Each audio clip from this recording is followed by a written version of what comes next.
Ndị Igbo, kedu ka unu mere n'ụbọchị nke taa? Ụbọchị nke taa bụ ụbọchị 19 n'ime ọnwa Nọvemba, bụ nke ọnwa 11 n'afọ nke 2025.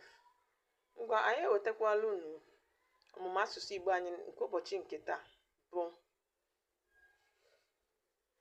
nke taa bụ Wednesday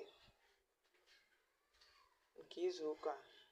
Anyị ka nọkwa n'ilu, mana agwara m unu na m ga-ewetara unu uru ilu bara tupu m ewetakwara unu ọmụmatụ ndị nke ọzọ fọrọ. N'izu ụka na-abịa abịa bụ mgbe anyị ga-eleba anya n'ọtụtụ ihe, ma akpaala okwu, ma akụkọ ifo, ma ọnụọgụgụ. Anyị ga-eleba anya n'ọtụtụ ihe. Anyị ga-akọkwa maka ọjị, uru ọjị bara n'anyị, n'ịlụ nwaanyị, ma ihe ndị ọzọ n'asụsụ Igbo. Ngwa anyị ka nọkwa na ilu. Ụbọchị nke taa anyị ga-eleba anya na uru ilu bara n'ala Igbo. Uru ilu bara n'ala Igbo ọhịa anyị ga-eleba anya. Uru ilu bara n'ala Igbo ọhịa anyị ga-eleba anya n'ụbọchị nke taa. Ngwa ka anyị lee anya na uru nke mbụ. A na-eji ilu akọwa ihe mere n'oge gara aga. A na-eji ilu akọwa ihe mere n'oge gara aga. A na-eji ilu akọwa ihe mere n'oge gara aga.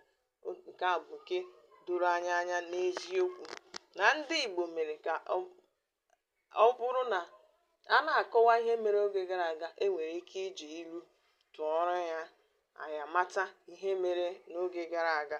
Ọmụmatụ nke abụọ, uru ilu bara n'ala Igbo. Nke abụọ, ilu na-enyere ndị Igbo aka ịmụta ihe ma ọ bụ ịghọta akụkọ ifo nke ndị nna nna ha. Dịka m gwara unu na m ga-ewetara unu ma akụkọ ifo. A na-ejikwa ilu atụ ịkọwara ndị agbụrụ ugbu a akụkọ ifo, ma ịmụtakwa ihe mere n'oge, ihe ndị mbụ gara aga, akụkọ ndị mere eme n'oge gara aga. Ngwa lee uru ilu bara nke atọ. Ilu na-akọwa iwu obodo. Obodo ọbụla nwere iwu na-achị ha. A na-ejikwa ilu na-akọwa iwu na-achị obodo, nke ga-eme ka onye ọbụla nọ n'ime obodo ahụ kwanyere iwu obodo ahụ isi, ma bụrụ ezigbote onye obodo ahụ, nke ga-eme ka obodo na-aga nke ọma n'udo. Ilu na-akọwa